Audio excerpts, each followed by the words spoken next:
In this problem, we are told that a taxi charges $1.75 plus a fee of 75 cents for each mile M traveled. The total cost of a ride without a tip is $4.75. The question is, how many miles is the trip? Okay, so first the taxi charges $1.75 plus, so here's some additional cost. It's $1.75 plus a fee of 75 cents, and the key word here is for each mile. For each mile, and we're just using M to represent a mile. The total cost of a ride without a tip is $4.75. So this is our total cost. That's our total right there. Total. That's how much we pay. The question is, how many miles is the trip? So let's set up an equation. So if I take this taxi, I'm going to pay $1.75, right? That's what it tells me right there. I pay $1.75 up front. Plus, I'm going to put a plus sign, plus I pay 75 cents for each mile or per mile. And so the way that I would write this is I'm paying 0.75 per mile or each mile or times the number of miles. And so what I'm going to do here is take 75 cents and multiply it by the number of miles, which we're using M to represent the miles, right? If I traveled 6 miles, I would take 75 cents and multiply it by 6. If I traveled 24 miles, I would take 75 cents and multiply it by 24. If I traveled 38 miles, I would take 75 cents and multiply it by 38. So whatever the number of miles is, I'm taking that number, which we're using M to represent, and multiplying it by 75 cents, since it's 75 cents for each mile. So I pay $1.75 to just get in the taxi, plus I pay 75 cents times the number of miles. And my total cost, according to this problem, is this right here. And so here's the word is. I know in math the word is means equals.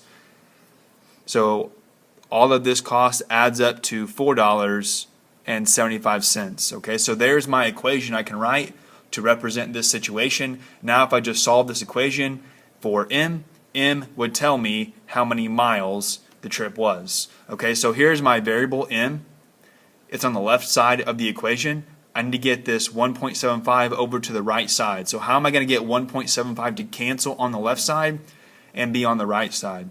Well, I would subtract 1.75, right? Because that's how it would cancel over here. 1.75 minus 1.75, that's going to be 0. So I would need to subtract 1.75 from both sides, because you always do the same thing to both sides of the equation. Like we talked about, those 1.75s would cancel.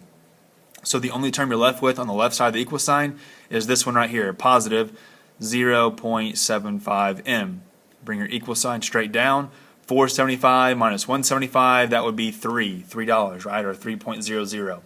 Now to solve for M, you need to undo this operation right here, which is understood to be multiplication, and I know that division undoes multiplication. So I divide both sides by 0.75. These 0.75s simplify to 1. So you have 1 times M, which is M. So M is equal to 3 divided by 0.75. And so I need to set this up. Top divided by bottom. 3 divided by 0.75. I have a decimal outside the division bracket, so I need to move it 2 places to the right. If I move that one 2 places to the right, got to move this one 2 places to the right. So this ends up becoming 300 on the inside divided by 75. Okay, so 75 times what would get you 300. You can maybe think about this in terms of money. If you have, like, say 75 cents and then you have 75 cents more, well, that would give you $1.50, right?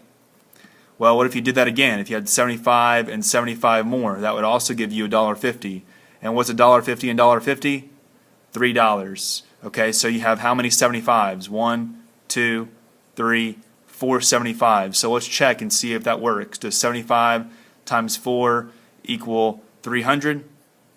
Yes, it does. All right, so how many miles? How many miles did we travel? We traveled 4, right? M equals 4 miles. Okay, one more problem here. It says 5 times a number subtracted from 50 is 15. What is the number? Okay, so we have, first off, it says 5 times a number. 5 times a number. What would that look like? Well, we have 5 times a number. Let's just call it n for the number. 5 times a number n, we'll say. And then the key word here is 5 times number subtracted from. Subtracted from. So you're taking this from something. Subtracted from 50. Okay, so here's 50. And I'm taking this from that, which means I'm taking that away. Taking that away. Okay, so 50 minus 5n equals 15, right? Because is means equals. All right, so here's my equation I can set up from that word phrase. Now, because my variable n is on the left side, I would get this number 50 over there by subtracting 50, so that 50 would cancel on the left side. 50 minus 50, it cancels, it's gone, and would be on the right side. So what am I left with over here? I'm not left with 5n, this is negative 5n. So I bring it down, bring my equal sign down. Here I have 15 minus 50. Those have different signs, so I subtract and keep the big guy, which would be negative 35. Now I solve for n. I have to undo this operation. This is multiplication, right? Negative 5 times n. So I undo it by division. I divide not by 5, but by negative 5, right? Because the coefficient here, or the number in front of n, is not 5, it's negative 5. So I divide the left side by 5 and the right side by 5. Those 5 simplify to 1. Negative 5 over negative 5 is 1 times n, which is just n. And so n equals negative 35 divided by negative 5, which is 7, right? So n, or the number, is 7.